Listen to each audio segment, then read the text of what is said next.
बंदर और लकड़ी का खूंटा। जंगलों के बीच एक छोटा सा गांव स्थित था। गांव के लोग बड़े धार्मिक प्रवृत्ति के थे।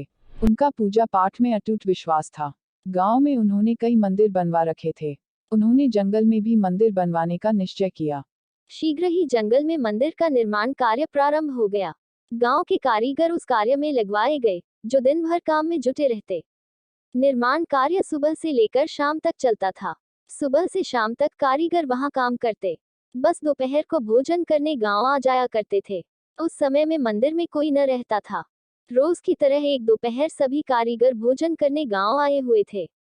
तभी दूसरे जंगल से आया बंदरों का एक दल उस जंगल में पहुंच गया। इधर उधर भटकते हुए दल के बंदर निर्माणाधीन मंदिर के पास आ धमके और उछल कूद मचाने लगे। कारीगरों के भोजन के लिए गए होने के कारण उन्हें रोकने टोकने वाला कोई न था। मंदिर में उस समय लकड़ी का काम चल रहा है।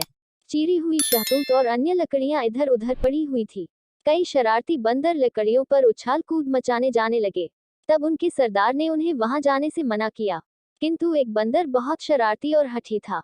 उसने सरदार की बात नहीं मानी। सभी बंदर जहां पेड़ पर चढ़ गए, वहीं वह शरारती बंदर शहतूत की लकड़ियों पर धमाचौकड़ी करने लगा। वहां शहतूत के कई अधरे लट्ठे रखे हुए थे। उन अधरे लट्ठे के बीच कील फंसी हुई थी।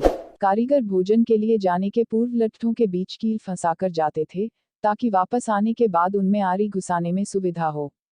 शरारती बंदर कौतूहलवश एक अधरे शहतूत के बीच फंसे कील को देखने लगा। वह खुराफाती दिमाग का था।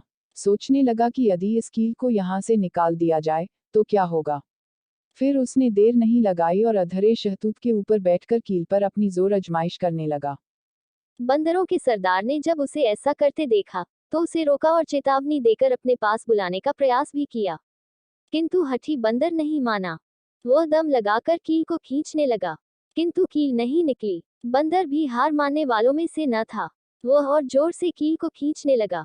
इस जोर आजमाइश में उसकी पूंछ पाटों के बीच आ गई, किंतु कील खींचने में लगे बंदर ने इस ओर ध्यान नहीं दिया और अपनी धुन में लगा रहा। कुछ देर तक कील को खींचने पर वह थोड़ी हिलने लगी।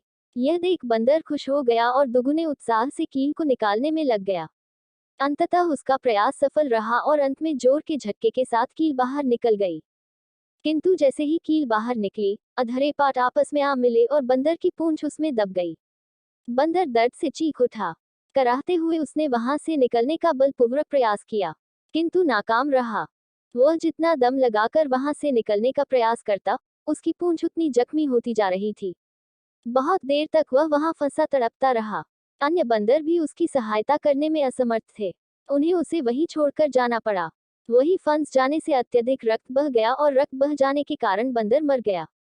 सीख: बंदर और लकड़ी का खूंटा की कहानी से क्या सीखा? जिस काम की जानकारी नहीं उसमें अनावश्यक हस्तक्षेप करना मूर्खता है। ऐसा करना मुसीबत को बुलावा देना है।